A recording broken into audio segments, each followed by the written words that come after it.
Bonjour les amis, quel idiot, mais quel imbécile, mais quel crétin ce François Fillon. Le voilà qui va passer aujourd'hui au tribunal.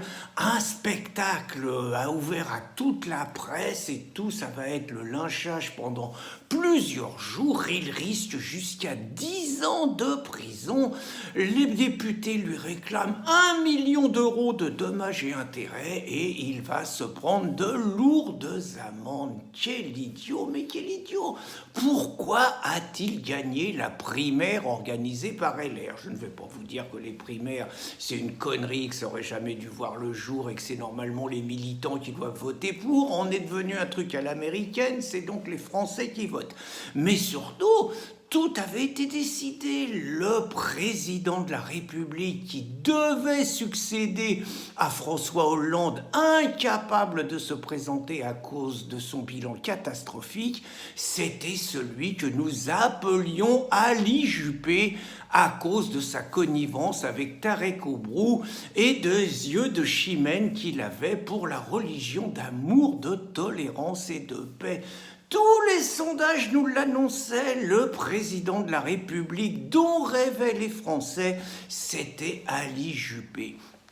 Tous les sondages nous disaient que la primaire, il allait peut-être pas y avoir 2 tours, il allait y en avoir un seul. Il est vrai qu'Ali Juppé, qui en 1990 disait comme secrétaire du RPR qu'il fallait mettre fin à l'immigration, avait mis beaucoup d'eau dans son vin de Bordeaux dont il ne doit pas beaucoup abuser vu l'air triste qui est le sien. Il avait évolué comme il fallait, Ali Juppé, fini les discours souverainistes des années Chirac et tout, plus européiste que lui, tu meurs. Il adorait l'islam, religion d'amour et de paix.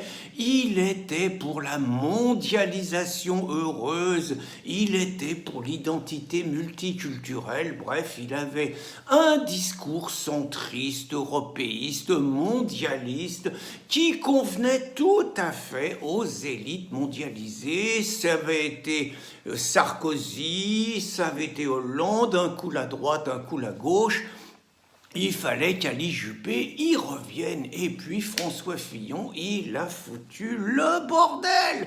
Alors il a fait un discours, lui, très droitier. Il voulait se rapprocher de la Russie. Alors il envisageait au niveau libéral des réformes à la Schlag. C'est lui qui avait annoncé qu'on allait revenir le point, que c'était comme ça qu'on allait pouvoir baisser les retraites et tout. Mais par ailleurs, il a fait un bouquin très critique sur l'islam. Il réclamait 30 ans de prison pour collusion avec l'ennemi, pour tous ceux suspectés d'avoir des connivences avec l'Arabie Saoudite ou le Qatar. Ça en aurait fait quelques-uns au Niouf.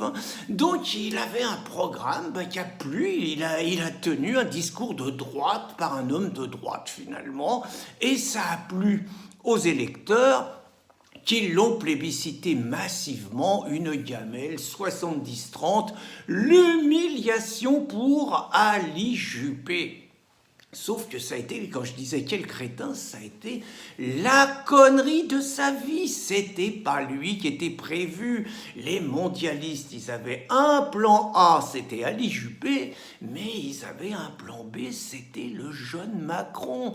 Et donc le scénario ne s'étant pas déroulé comme il fallait et Fillon ne donnant pas tous les gages que les mondialistes souhaitaient, trop tentés par certaines idées populistes, du moins ce qu'il disait, parce que moi je n'ai pas cru une seconde dans sa sincérité, c'était simplement des positionnements politiques. Fillon a été capable d'avoir des positionnements exactement comme ceux d'Ali Juppé, sauf que comme le terrain était occupé, les communicants lui ont dit il faut que tu joues un terrain souverainiste, identitaire, populiste, et tu verras, c'est ce qui a marché, ce qu'ils avaient raison.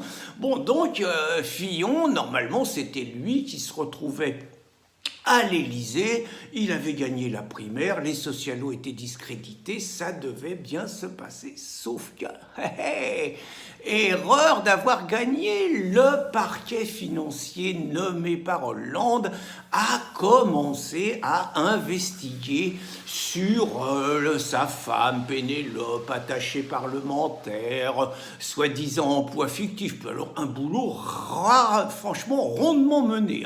Fuite dans la presse, bien évidemment, violation du secret de l'instruction, bien évidemment. Le Canard enchaîné s'empare de l'affaire et en 3 ou 4 semaines, que des unes sur Fillon, convoqué par les juges, comme par hasard comme Marine Le Pen, qui elle aura le courage de ne pas se déplacer contrairement à Fillon. Toutes les semaines, le Canard enchaîné, une torpille dans la gueule, un truc nouveau, des dossiers qui sortent avec beaucoup d'opportunités.